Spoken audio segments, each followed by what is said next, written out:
Hello world, welcome to my YouTube channel. If you are new here, so subscribe my YouTube channel and become our YouTube family. At one point in my life, I found myself bored. I needed spending cash, but at the same time, like any typical college student, I needed a job that would work around my class hours. Enter C Corp. C Corp was a locally owned chain of gas stations in the southeastern part of Georgia and parts of Florida. I forget the total number of stations, but it was under 50, if that matters. I applied and was given a simple clocking position, where I would work weekends and 2 nights a week. For a total of about 32 hours a week, on average. I worked there for about a year, when I was offered a position to help Ray open a store, with the promotion to assistant manager. My hours were going to obviously change, but by the same token I gained better pay, and a new day shift which would help things out. To be quite honest, I even debated taking some time off from school to concentrate on the job, as it was entirely possible I would be promoted to manager of my own store before long. There were veiled hints and suggestions of that very thing happening in a few months, as it were. I never got that far, but I'm getting ahead of myself here. It didn't take long for me to start noticing some issues with the store, and the company as a whole. Issues which I did my level best to correct.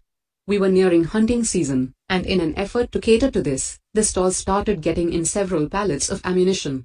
So, now we had to figure out how to display the various types of shotgun shells and rifle bullets, while also doing our level best to ensure things didn't get in the way.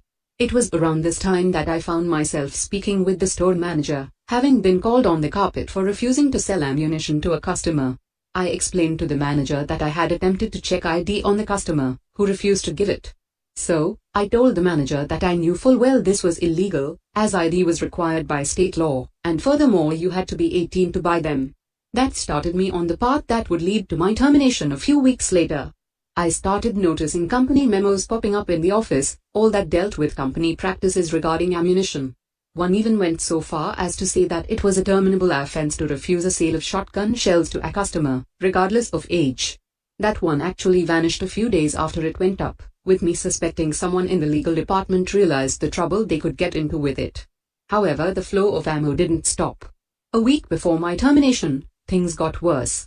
The state in question has the lottery, of which the lion's share is scratch-off tickets. You know the type, pay a buck scratch-off and hope you win something.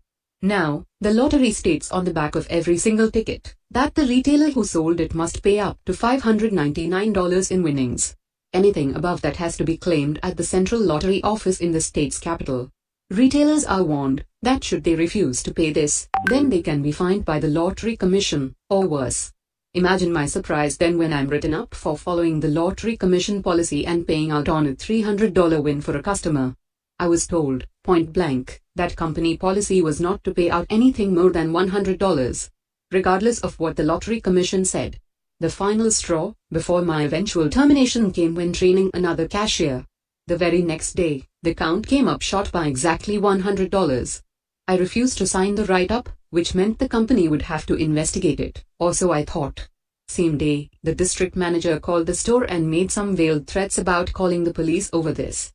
And left me with the note that if the count comes up $100 over today, he won't say anything. Oh hell no, he didn't.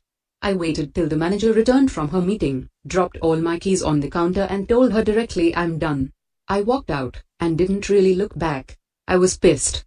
Pissed at the treatment I'd been given over my time working there, pissed at being called a thief, pissed at what I knew the company was doing to my little community, and pissed that as far as I could tell, they'd get away with it. That's when I hatched a plan of revenge. First and foremost, I needed to talk with a friend. One of my college buddies also worked for the county's sheriff office. So I plied him over with some good barbecue and a few beers, and then asked him, hypothetically speaking, what would happen to a company if it was found they were doing something illegal. Like, selling ammunition when they shouldn't be, or something like that. He knew I'd recently left C Corp, and the circumstances of why I left, so it didn't take long for him to ask just what was going on. So I spilled the beans, even including the reported theft I had been accused of. He was on the edge of his seat, even going so far as to note that the district manager's actions itself was illegal, and told me to come meet with my friend's boss the next day to give a statement. So I did just that. I laid out everything, told about the memo about not refusing sales, against state law, and then gave detailed information about the DM's call, the incident itself, and other things I had witnessed regarding illegal practices by the company, though not mentioned here. It took the better part of 4 hours to get everything told and typed out. By the way the detective acted, I got the impression I had either given him one hell of a caseload, or broken some case right open. Fun. However, I wasn't really done yet. I had one more call to make. That one would prove pretty simple and short, and involved me calling the Lottery Commission and telling them about the company's policy which went against the lottery agreement. I was assured they'd look into things, and that my information would be kept secret. I just had to sit back and wait. The fallout. 2 or 3 weeks later, our local paper ran a story on the front page, talking about a multiple department sting that happened in our area. The sting was investigating illegal sales of weapons, alcohol, and ammunition to minors. In that raid, C-Corp had been hit hard, with several of their stores being shut, and several managers and district managers being arrested on various charges tied to this illegal activity.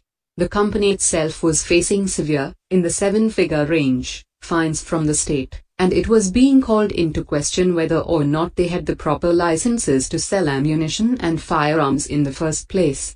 The only mention about what the DM had said to me came in the form of one of the investigating officers noting that the company had resorted to blackmail in an attempt to silence anyone who dared question the company policies or practices. The stores did remain open, but you could tell that the managers were seriously nervous about what the future held. Sales of ammunition and guns stopped completely, and overnight though. About a week after the raid by the police, lottery tickets of all kinds simply vanished from the stores. Big signs out front simply read "We do not sell lotto." The validation machines were gone, the scratch-off ticket areas lay empty. Lottery was not in the building. I can only guess what happened in that case, but I wouldn't be surprised if the Lottery Commission sent people in with winning tickets only to have those people turned away. The fact that they lost their lottery sales would point to it being a serious issue at the very least. That or the Lottery Commission decided to distance themselves from the company which was already under federal investigation. Yes, the ammunition and guns thing went federal. Ultimately, the company was a shell of its former self. About half the gas stations ended up closing due to no longer being profitable, and what stations didn't close were just shells of their former selves. The company eventually declared bankruptcy after a final scandal brought them another round of state and federal fines. In that case, they were busted for price gouging after raising the gas price per gallon to about $6 a gallon in cities where they had no other competition. This happening just prior to a pending tropical storm. Today, it's been close to 15 years since this all went down. C-Corp doesn't exist any longer. After declaring bankruptcy, most of the stores were sold off to a competitor, who ended up closing all but 5 or 6 of the stores due to redundancies. A whole host of, honestly, innocent people ended up out of work simply because the store decided to fuck over one guy who wanted to do the right thing by the law and state policies. Several of the corporate staff were given 2- and 3-year suspended sentences, while others ended up paying personal fines on top of what the company was facing. The company has become something of a warning to others about what not to do when an employee voices a concern. And above and beyond that, why it's a good idea to follow the letter of the law exactly as it's written, regardless of if it hinders your bottom line or not. I sometimes think back on the whole affair and wonder just what they hoped to achieve with that blackmail attempt. Some part of me thinks that the DM honestly thought it was the best option, and may have even been trying to help out an employee he liked. That was something that always bugs me, looking back. Every interaction I had with the guy was a good one. Right up to him grooming me to be another store manager. So maybe he was trying to protect me. Then again, he could have just been the asshole I assumed, and that was him showing his true colors. I guess we'll never know. He moved out of the area a few years later, and I sure as hell wasn't about to talk to him again. Not after everything that had happened. So, that's my story. How I destroyed an entire gas station chain. If you liked the video, so like, share and subscribe to my YouTube channel. See you all in the next video. For till now, bye bye.